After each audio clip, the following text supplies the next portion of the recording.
Olá, é um prazer estar participando do segundo Congresso Virtual Ibero-Americano sobre Formação de Professores. Agradeço a oportunidade ao professor Fred Henrique Gonzalez, um grande amigo e companheiro de muitas parcerias, de muito trabalho desde 2003. Hoje vamos discutir sobre metodologias ativas e as tecnologias digitais na adaptação dos professores para o ensino remoto ou para o ensino híbrido. Eu sou a Cláudia Lisete Oliveira Grunwald, trabalho na Universidade Luterana do Brasil, em Canoas, Rio Grande do Sul. Atuo no curso de Matemática Licenciatura desde o ano de 1989. Trabalho na especialização em Educação Matemática, no doutorado e mestrado em Ensino, Ciência e Matemática, e minhas pesquisas estão na coordenação do Grupo de Estudos Curriculares de Educação Matemática, que é o Grupo de Pesquisa GESTEM.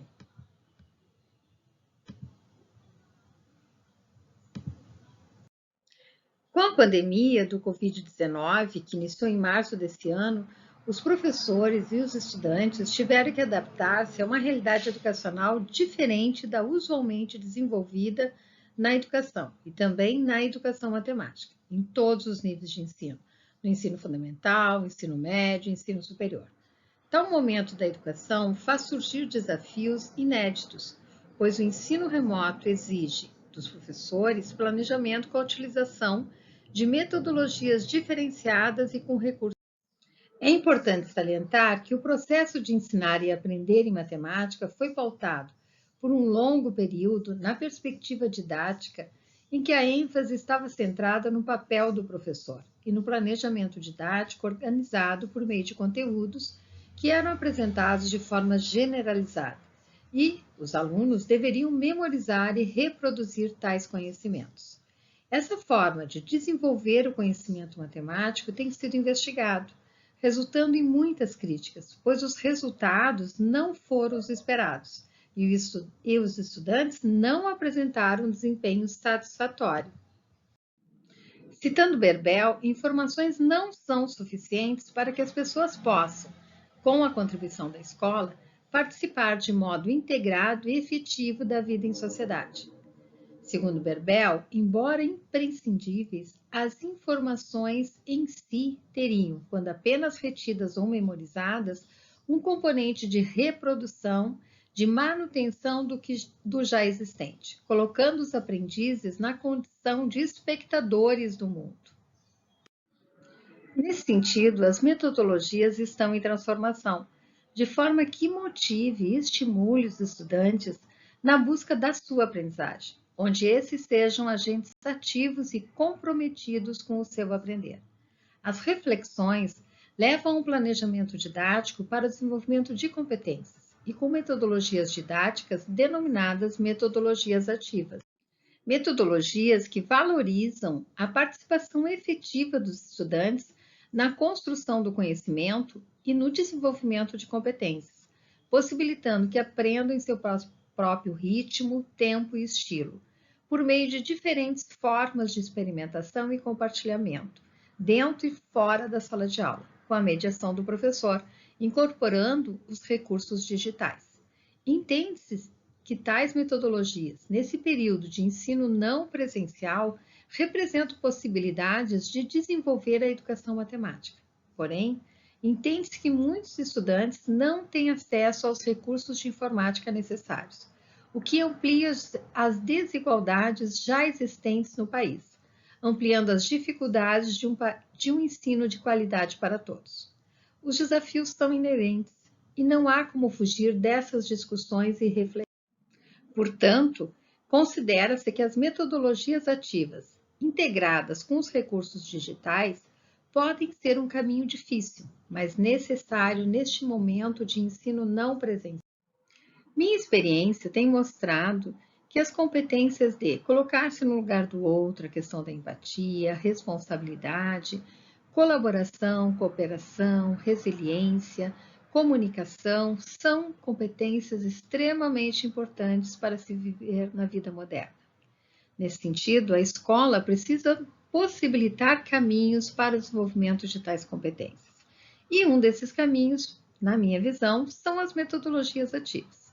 Segundo Bastos, metodologias ativas são processos interativos de conhecimento, análise, estudos, pesquisas e decisões individuais ou coletivas com a finalidade de encontrar soluções para um problema.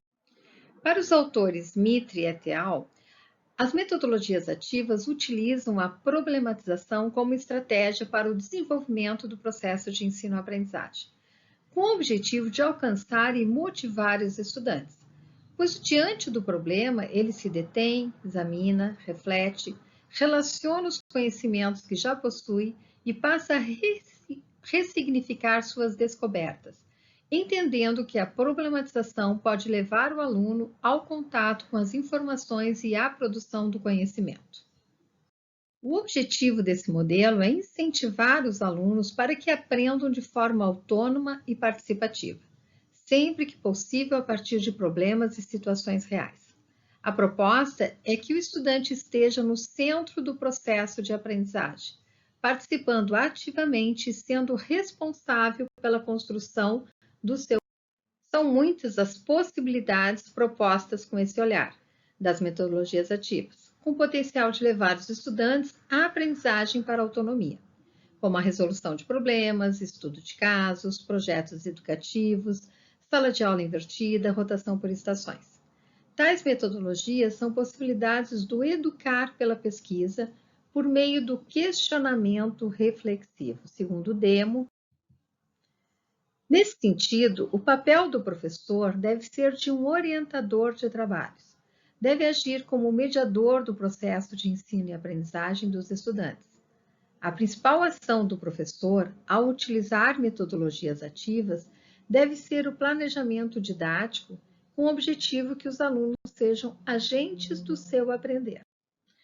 A escolha de tarefas adequadas é muito importante para o planejamento didático do professor, que busca a aprendizagem dos seus alunos, entendendo tarefas como atividades ou um conjunto de tarefas que o professor seleciona para os estudantes desenvolverem e que o professor entende são importantes para os alunos aprenderem tal objetivo. Concordando com Demo, há necessidade de fazer da pesquisa uma atitude cotidiana no professor e no aluno.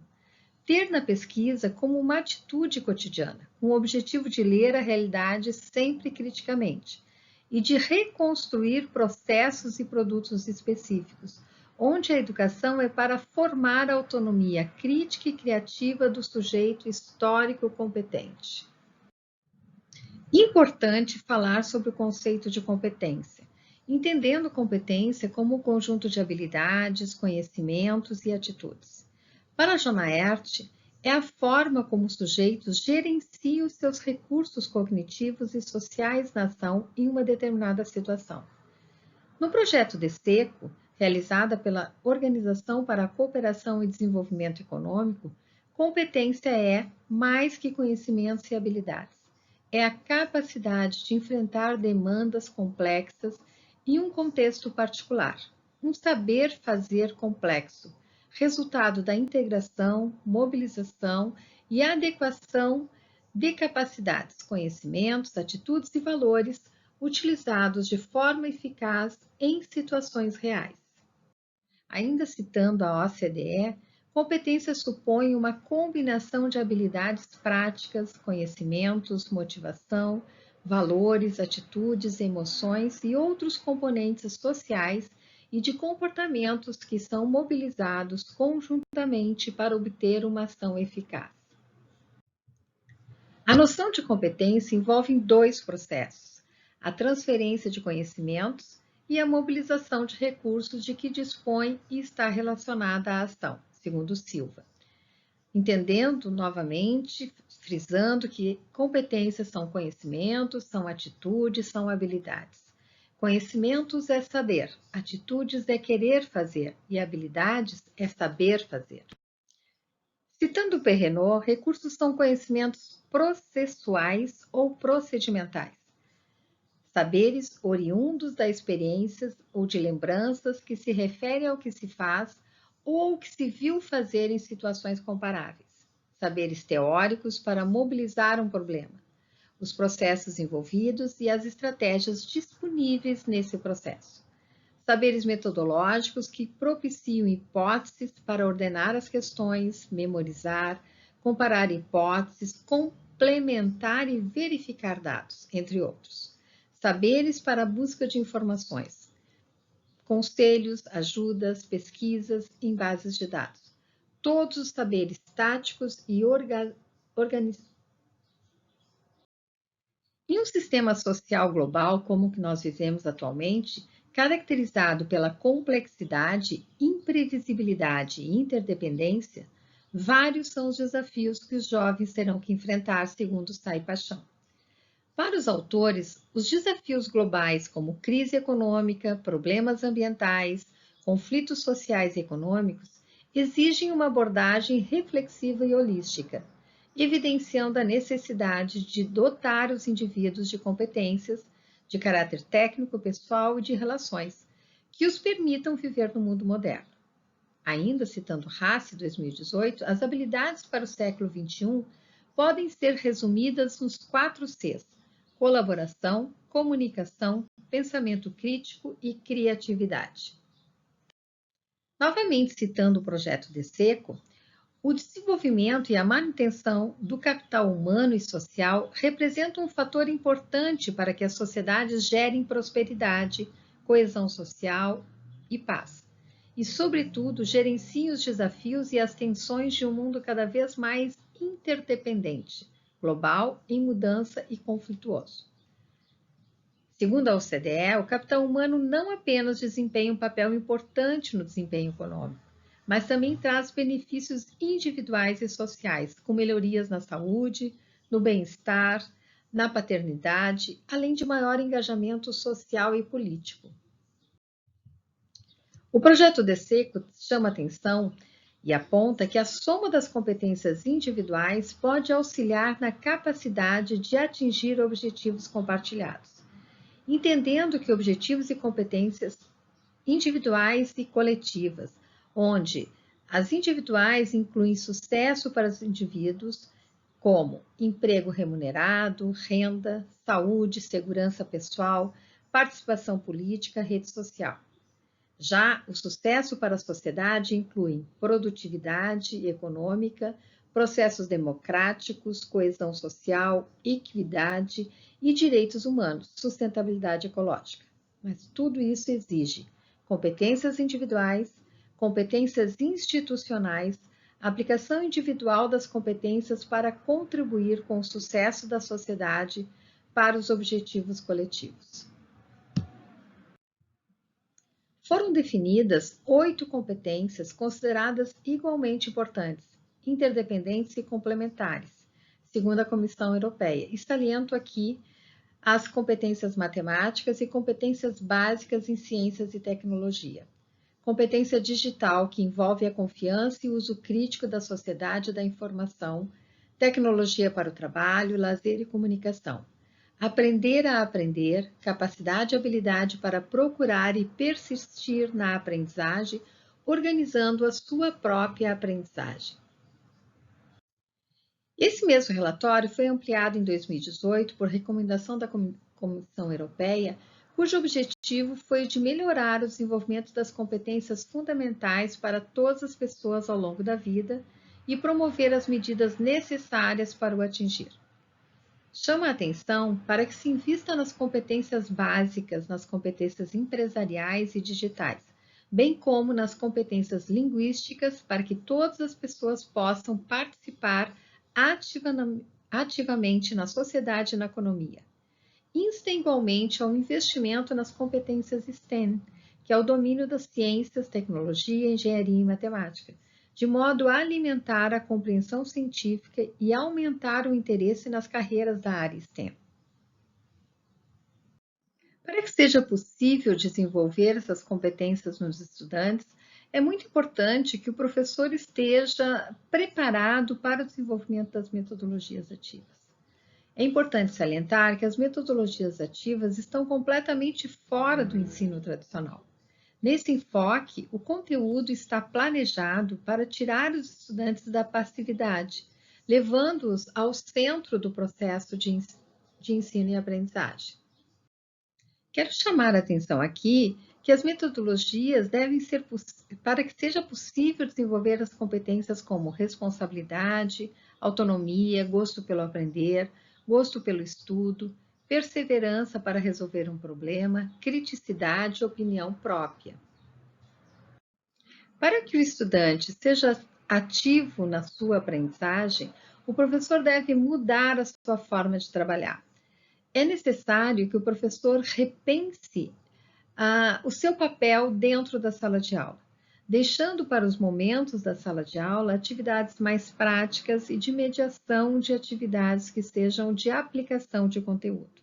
Nesse sentido, nós mudamos a forma de trabalhar. Nós teremos 3 etapas da aprendizagem dos estudantes, que seriam antes da sala de aula, antes dos momentos da aula, onde o aluno é responsável pelo estudo, lendo o material que o professor enviou ou assistindo os vídeos enviados pelo professor. Durante a aula, os alunos resolvem atividades práticas com a mediação do professor, onde eles têm o feedback no momento já das atividades com a presença do professor. E depois da aula, ainda é importante que o aluno seja responsável pela revisão desse conteúdo, que ele estude, que ele faça exercícios de memorização do conteúdo. Gostaria de apresentar alguns exemplos com objetos de aprendizagem utilizando recursos digitais.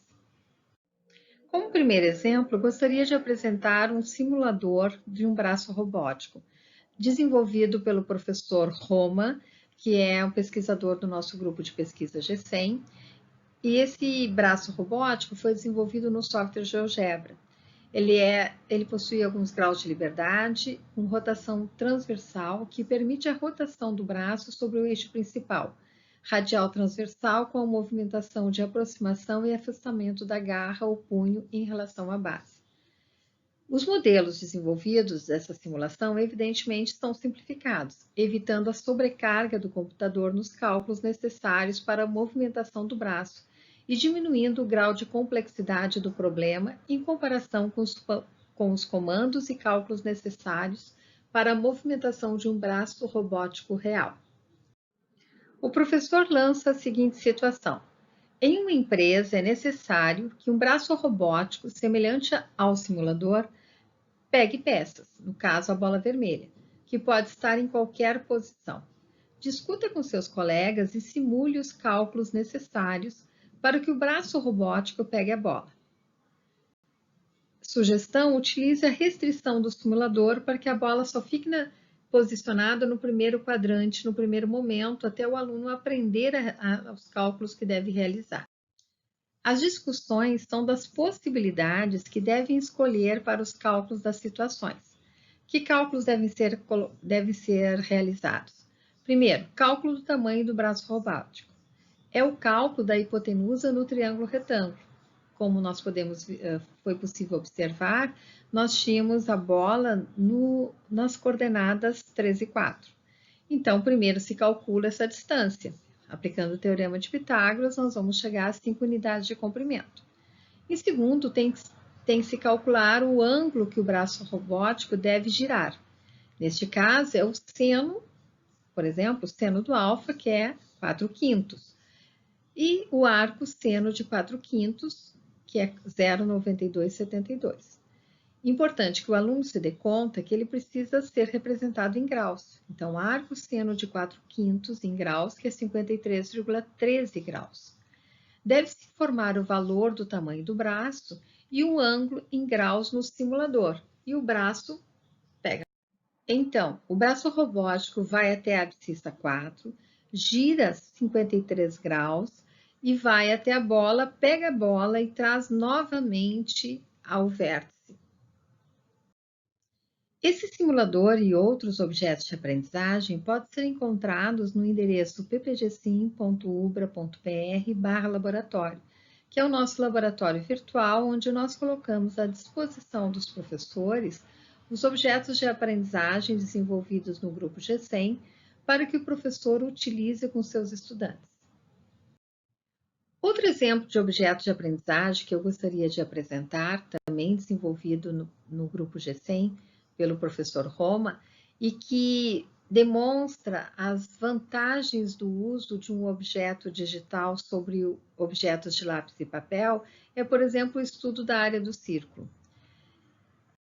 Quando fazemos esse objeto com lápis e papel, e nós vamos poder dividir o nosso círculo em 10 diâmetros, por exemplo, e ao recortar, podemos, encaixando uma base na outra, podemos transformar isso num paralelogramo, como nós estamos observando na figura 2, onde a área do círculo pode ser representada pela área desse paralelogramo, onde a base é a metade do perímetro e a altura se aproxima do raio do círculo.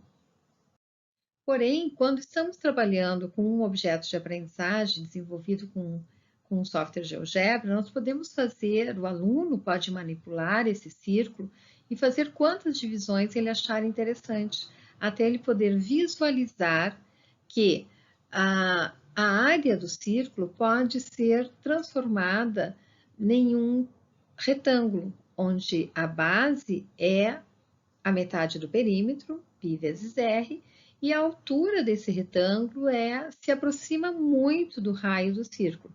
Logo, eu tenho π vezes r, que é πr ao quadrado. Então, a área do círculo é πr ao quadrado.